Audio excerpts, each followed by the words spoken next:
Isi tong berapa liter? Yang ni kalau Singapura lah. Ada Singapura, ada Thailand, ada lain-lain.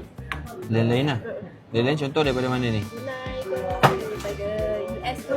Berapa banyak kali pengalaman dengan kenderaan daripada luar daripada Singapura, Thailand, Indonesia? Tak Malaysia dah bagi tahu ke apa ke? Ada executive kita acknowledge Malaysia.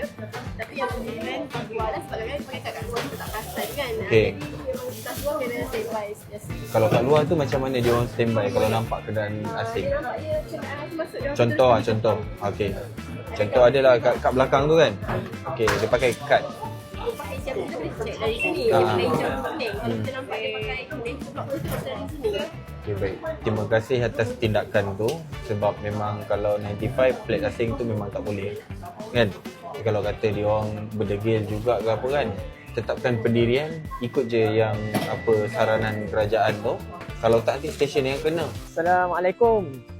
Isi tong berapa liter? RM10 dia pakai RM10 pakai isi. Ini untuk apa? mesin rumput tu. Mesin rumput esok. Biasa kalau penuh ni berapa liter? Satu tong ni. Tahu saya pakai biasa. Ikut kadang RM1, kadang RM10. Okey. Ikut pada ni kan. Tahu tak? Cik tahu tak maksimum untuk isi dalam tong berapa? Berapa liter? Tak tahu.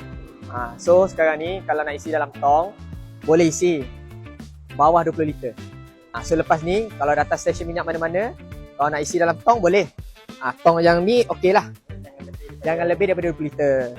Saya nak tanya Mr. Eddie lah. Kalau dia warga asing, tapi dia bawa motor. Motor tu motor Malaysia. Dia boleh isi minyak apa? Minyak kuning. Anda pasti? Dia warga asing tapi pakai motor Malaysia. Saya rasa boleh pakai minyak kuning. Anda rasa boleh? Anda dah lock jawapan tu? Lock. Betul. Tetapi Dia kalau dia warga asing pakai plat asing tak boleh. Okey, contoh kalau orang Malaysia, okey, dia duduk Singapura, okey, bawa kereta Singapura, okey, saya tak kenakan dia pakai kuning. terbaik. Dia pakai hijau lah. Betul, hijau. So yang warga asing tadi yang saya tanya tadi, dia boleh isi kuning tapi tanpa subsidi lah. Betul. Okey. So kalau dia orang Malaysia, isi kereta Malaysia Boleh lah. boleh Boleh. pakai budi. Pakai budi. Okey. Lulus. Dia boleh tak isi 30 liter? Tak boleh. Kalau dia nak isi juga macam mana dia kena buat? Surat. Surat apa? Betul lah tu. So dia kena mohon permit khas. Permit khas tu ada 10 jenis lah yang boleh mohon. Okay. Salah satunya adalah pelancongan, sektor pelancongan, untuk pertanian, dan banyak lagi lah. Untuk forklift pun boleh juga. Dia salah satu lah. Boleh mohon juga untuk isi, untuk bawa lah, untuk isi dan guna. Dia tak boleh simpan, dia perlu guna. Contoh macam pasal yang liter betul. Liter okey.